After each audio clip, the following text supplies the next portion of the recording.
पश्चिमी सभ्यता हो या आधुनिकता के नाम पर विचारों का खुलापन, भ्रामक विचारों के फैलने के लिए, देश विरोधी विचारों और गतिविधियों के लिए अच्छा माहौल तैयार करना, लोगों को ईश्वर से काट दो, बेरोजगारी को बढ़ाओ, गरीबी को धुतकारो, युवाओं को हर तरह की वर्जनाओं को तोड़ना सिखाओ, मीडिया के माध्यम से देश में असंतोष की आग को भड़काओ, धर्मों में फूट डालो और फिर तभी आप किसी देश को तोड़ सकते हो।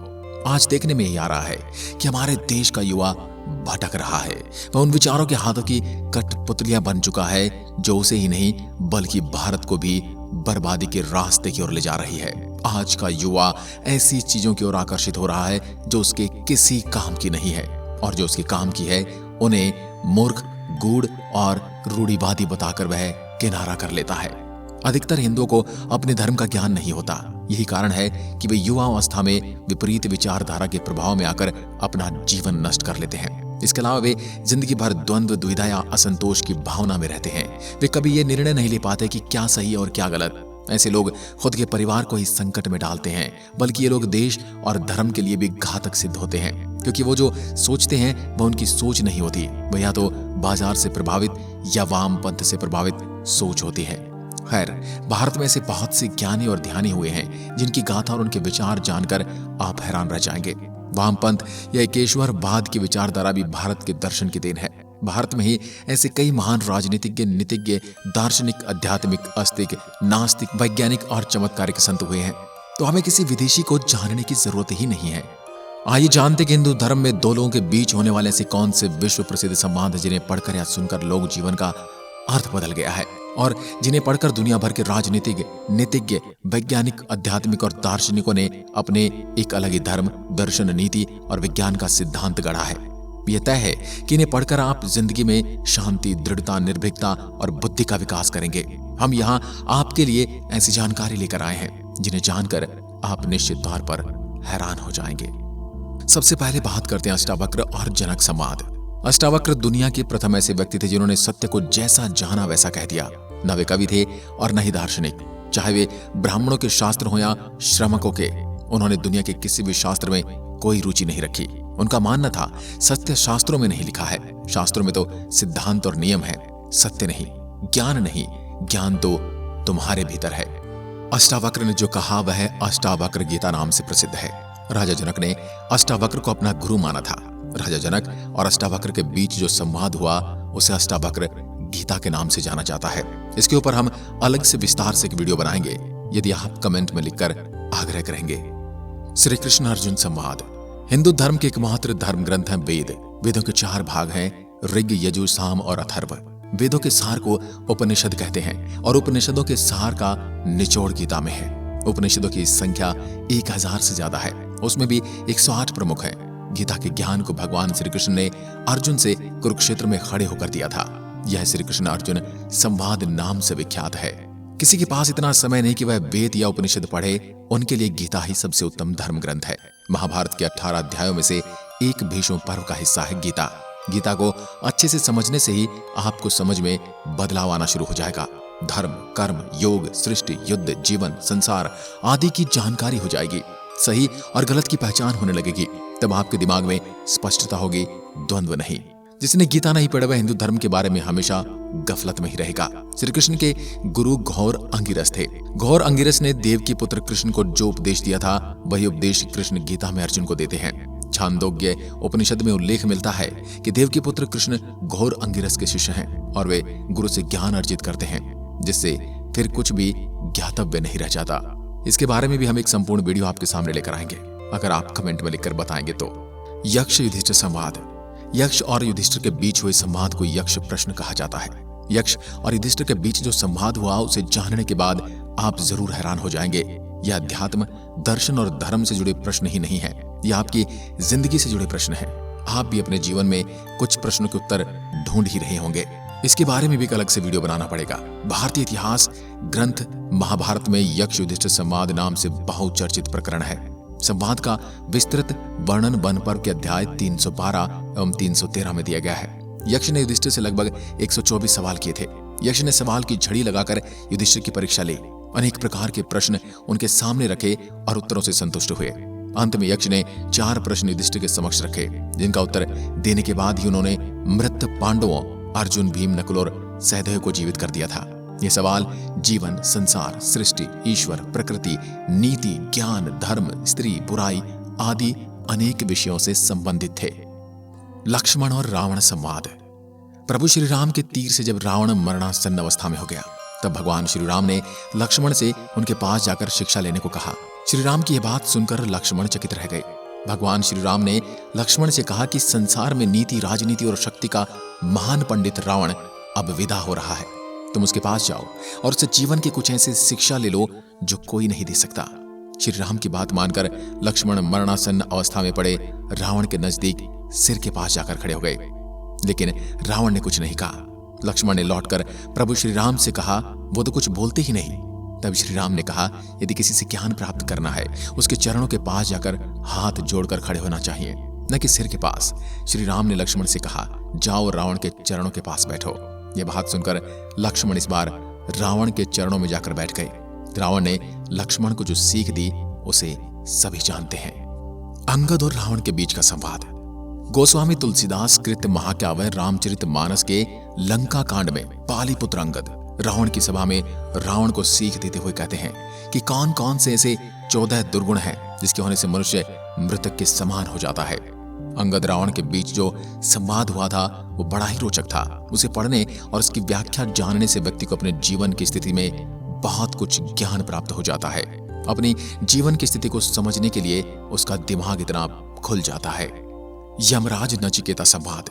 वाजश्रवस पुत्र नचिकेता और मृत्यु के देवता यमराज के बीच जो संवाद होता है वह विश्व का प्रथम दार्शनिक संवाद माना जाता है। वाजश्रवस अपने पुत्र को क्रोधवश यमराज को दान कर देते हैं। नचिकेता तब यमलोक पहुंच जाते हैं। यमलोक में उसे यमदूत कहते हैं कि नचिकेता अभी यमराज यहाँ पर नहीं है। तब नचिकेता 3 दिन तक यमराज की प्रतीक्षा करते हैं। यमपुरी के द्वार पर बैठा नचिकेता बीती बातें सोच रहा था। उसे इस बात का संतोष था कि वह पिता की आज्ञा का पालन कर रहा था। लगातार 3 दिन तक वह यमपुर के बाहर बैठा यमराज की प्रतीक्षा करता रहा। तीसरे दिन जब यमराज आए तो वह नचिकेता को देखकर चौंक गए। जब उन्होंने इसके बारे में मालूम किया तो वो और भी आश्चर्यचकित रह गए। अंत में उन्होंने नचिकेता को अपने कक्ष में बुला भेजा। यमराज के कक्ष में पहुंचते ही नचिकेता ने उन्हें प्रणाम किया। उस समय उसके चेहरे पर अपूर्व तेज था। उसे देखकर यमराज बोले, वत्स, मैं तुम्हारी पितृभक्ति और दृढ़ निश्चय से अति प्रसन्न हुआ। तुम मुझसे कोई भी 3 वरदान मांग सकते हो, क्योंकि तुमने 3 दिन तक मेरी प्रतीक्षा की है। ये मेरा प्रायश्चित होगा। और ये एक बहुत ही महत्वपूर्ण संवाद है जिसे हर किसी को जानना और पढ़ना चाहिए। शिव पार्वती संवाद। रामायण या रामचरित के बालकांड में शिव पार्वती संवाद का वर्णन मिलता है। गायत्री मंजरी में भी शिव पार्वती संवाद आता है।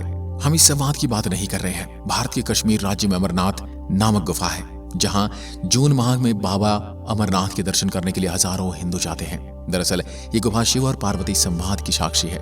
ये भगवान शिव ने पार्वती को रहस्यमय ज्ञान की शिक्षा दी थी। इस ज्ञान को विज्ञान भैरव तंत्र में संग्रहित किया गया है। शिव ने अपनी अर्धांगिनी पार्वती को मोक्ष हेतु अमरनाथ की गुफा में जो ज्ञान दिया, उस ज्ञान की आज अनेकानेक शाखाएं हो चली हैं। वह ज्ञान योग और तंत्र के मूल सूत्रों में शामिल है। विज्ञान भैरव तंत्र एक ऐसा ग्रंथ है जिसकी भगवान शिव द्वारा पार्वती को बताए गए 112 ध्यान सूत्रों का संकलन है। योग शास्त्र के प्रवर्तक भगवान शिव के विज्ञान भैरव तंत्र और शिव संहिता में उनकी संपूर्ण शिक्षा और दीक्षा समाई हुई है। तंत्र के अनेक ग्रंथों में उनकी शिक्षा का विस्तार हुआ है। भगवान शिव के योग को तंत्र या वाम योग कहते हैं। इसी की एक शाखा हठ योग है। भगवान शिव कहते हैं, वामो मार्ग परम गहनो योगिता मप्य गम्य, अर्थात वाम मार्ग अत्यंत गहन है और योगियों के लिए भी अगम्य है। याज्ञवल्क्य जी गार्गी संवाद। वृद्धारण्यक उपनिषद में दोनों के बीच हुए संवाद का उल्लेख मिलता है। राजा जनक अपने राज्य में शास्त्रार्थ का आयोजन करते थे। जो कि शास्त्रार्थ में जीत जाता वह सोने से लदी गाय ले जाते थे। एक बार के आयोजन में याज्ञवल्क्य जी को भी निमंत्रण मिला था। तब याज्ञवल्क्य जी ने शास्त्रार्थ से पहले ही अपने एक शिष्य से कहा, बेटा इन गायों को अपने यहाँ हाँक कर ले जाओ। ऐसे में सभी ऋषि क्रुद्ध होकर उनसे शास्त्रार्थ करने लगे। याज्ञवल्क्य जी ने सबके प्रश्नों का यथा विधि उत्तर दिया और सभी को संतुष्ट कर दिया। उस सभा में ब्रह्मवादिनी गार्गी भी बुलाई गई थी। सबके पश्चात याज्ञवल्क्य जी ने शास्त्रार्थ करने पे उठी। दोनों के बीच जो शास्त्रार्थ हुआ, गार्गी ने याज्ञवल्क्य जी से कई प्रश्न किए। अंत में याज्ञवल्क्य ने कहा, गार्गी अब इससे आगे मत पूछो। इसके बाद महर्षि याज्ञवल्क्य जी ने यथार्थ सुख वेदांत तत्व समझाया। जिसे सुनकर गार्गी परम संतुष्ट हुई और सब ऋषियों से बोली, भगवान याज्ञवल्क्य के यथार्थ में सच्चे ब्रह्म ज्ञानी हैं। गौएं ले जाने का तो उन्होंने साहस किया है, वो उचित ही था। काक भुशुंडी गरुड़ जी संवाद। काक भुशुंडी ने पक्षीराज गरुड़ जी को राम की कथा पहले ही सुना दी थी। इसका वर्णन हमें रामायण और रामचरितमानस में मिलता है। शिवजी माता पार्वती से कहते इससे पहले यह कथा काक भुशुंडी ने गरुड़ जी से कही थी। नारद जी की आज्ञा से जब भगवान राम को नागपाश से छुड़ाकर गरुड़ जी पुनः अपने धाम लौट रहे होते हैं, तब उनके मन में शंका उत्पन्न होती है कि ये कैसे भगवान जो एक तुच्छ राक्षस द्वारा फेंके गए नागपाश से बंध गए। इस शंका समाधान के लिए वे नारद से पूछते हैं। नारद जी ने ब्रह्मा के पास भेज देते हैं। ब्रह्मा जी उन्हें शिवजी के पास भेज देते हैं। तब शिवजी ने कहा, भगवान की माया बताना मुश्किल है, एक पक्षी ही एक पक्षी को समझा सकता है, अतः तुम काक भुशुंडी के पास जाओ। काक भुशुंडी और गरुड़ जी के बीच जो संवाद होता है वह अतुलनीय है। युधिष्ठिर भीष्म संवाद। अंतिम समय में पितामह भीष्म ने युधिष्ठिर को समझाया धर्म का मर्म। क्या कहा? भीष्म ने युधिष्ठिर से जब वो तीरों की शैया पर लेटे हुए थे, भीष्म यद्यपि शरशैया पर पड़े हुए थे, फिर भी उन्होंने श्री कृष्ण के कहने से युद्ध के बाद युधिष्ठिर का शोक दूर करने के लिए राजधर्म, मोक्ष धर्म और आप धर्म का मूल्यवान उपदेश बड़े विस्तार के साथ दिया। इस उपदेश को सुनने से युधिष्ठिर के मन की ग्लानि और पश्चाताप दूर हो जाता है। यह उपदेश महाभारत के भीष्म स्वर्गारोहण पर्व में मिलता है। धृतराष्ट्र विदुर संवाद। महाभारत की कथा के महत्वपूर्ण पात्र विदुर को कौरव वंश की गाथा में विशेष स्थान प्राप्त है। विदुर हस्तिनापुर राज्य के शीर्ष स्तंभों में से एक अत्यंत नीतिपूर्ण, न्यायोचित सलाह देने वाले माने गए हैं। हिंदू ग्रंथों में दिए गए जगत के व्यवहार में राजा और प्रजा के दायित्वों की विधिवत नीति की व्याख्या करने वाले महापुरुषों में महात्मा विदुर सुविख्यात हैं। उनकी विदुर नीति वास्तव में महाभारत युद्ध से पूर्व युद्ध के परिणाम के प्रति शंकित हस्तिनापुर के महाराज धृतराष्ट्र के साथ उनका संवाद है। वास्तव में महर्षि वेदव्यास रचित महाभारत का उद्योग पर्व विदुर नीति के रूप में वर्णित है। महाभारत में एक और जहां महत्वपूर्ण कृष्ण अर्जुन संवाद, यक्ष युधिष्ठिर संवाद, धृतराष्ट्र संजय संवाद, भीष्म युधिष्ठिर संवाद है, तो दूसरी ओर धृतराष्ट्र और विदुर का महत्वपूर्ण संवाद भी वर्णित है। प्रत्येक हिंदू को महाभारत पढ़ना चाहिए, इसे घर में रखना चाहिए।